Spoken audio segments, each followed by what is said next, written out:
എല്ലാ കൂട്ടുകാർക്കും പുതിയൊരു വീഡിയോയിലേക്ക് സ്വാഗതം. ഇന്ന് ഞാൻ നിങ്ങളെ പരിചയപ്പെടുത്തുന്നത് ഒരു വെള്ളരിയുടെ തൈയാണ്. ഈ വെള്ളരി ഇങ്ങനെ കിളിച്ചു വന്നതിൻ്റെ ആ ഒരു കാര്യം നിങ്ങളെ ഞാൻ കാണിക്കാം.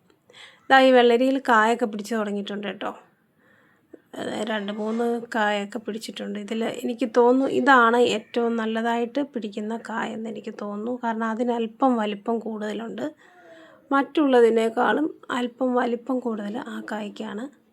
ഇതും പിടിക്കുമെന്ന് എനിക്ക് കറക്റ്റ് അറിയില്ല. ഓക്കെ, ഇതിൽ ഇങ്ങനെ കായ പിടിച്ചിട്ടുണ്ട്. അപ്പോൾ ഈ വെള്ളരി എങ്ങനെയാണ് കിളിച്ചതെന്ന് നമുക്ക് നോക്കാം. ഈ വെള്ളരി ഞാൻ നട്ട് കിളിപ്പിച്ചതൊന്നുമല്ല കേട്ടോ. ഞാൻ കുരുപാകി കിളിപ്പിച്ചതല്ല. ഞാൻ ഇഞ്ചി നട്ട അതിൻ്റെ വീഡിയോ ഞാൻ ഷെയർ ചെയ്തിട്ടുണ്ടായിരുന്നു. അപ്പോൾ ഇഞ്ചി നട്ട ചട്ടിയിൽ വെറുതെ കിളിർത്ത് വന്നതാണ്. അപ്പം നമ്മൾ ഇഞ്ചിയൊക്കെ നട്ടിട്ട് ഞാൻ കുറച്ച് വെള്ളമൊക്കെ ഒഴിച്ചു കൊടുത്തപ്പോൾ അതിൽ കിളിർത്ത് വന്നതാണ് ഈ ഒരു വെള്ളരിയുടെ തൈ. അപ്പോൾ നല്ല ആരോഗ്യമുള്ളൊരു തൈയായിരുന്നു. അപ്പം ഞാൻ വിചാരിച്ചു ഇപ്പോൾ ഇതിനെ ഒന്ന് കെയർ ചെയ്യാമെന്ന് വിചാരിച്ചു. അപ്പം ഞാൻ അതിൽ നിന്നും വെള്ളമൊക്കെ ഒഴിച്ചു കൊടുത്തു.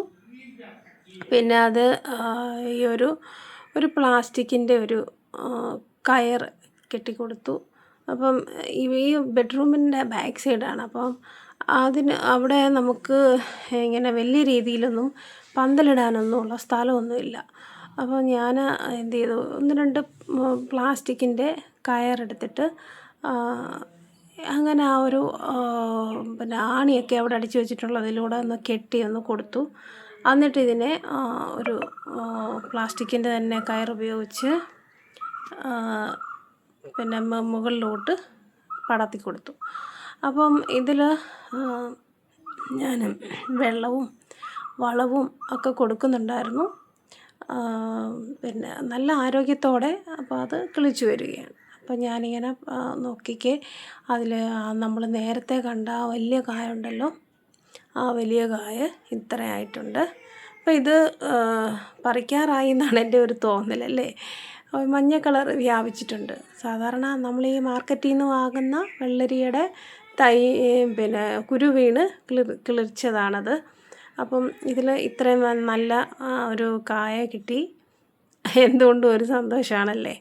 നമ്മൾ ഇഞ്ചി നട്ട ചട്ടിയിൽ വെറുതെ കിളിച്ചു വന്നതാണ്. അപ്പോൾ എനിക്ക് ഓൾറെഡി നല്ല സന്തോഷം തോന്നുന്നു. Thanks for watching.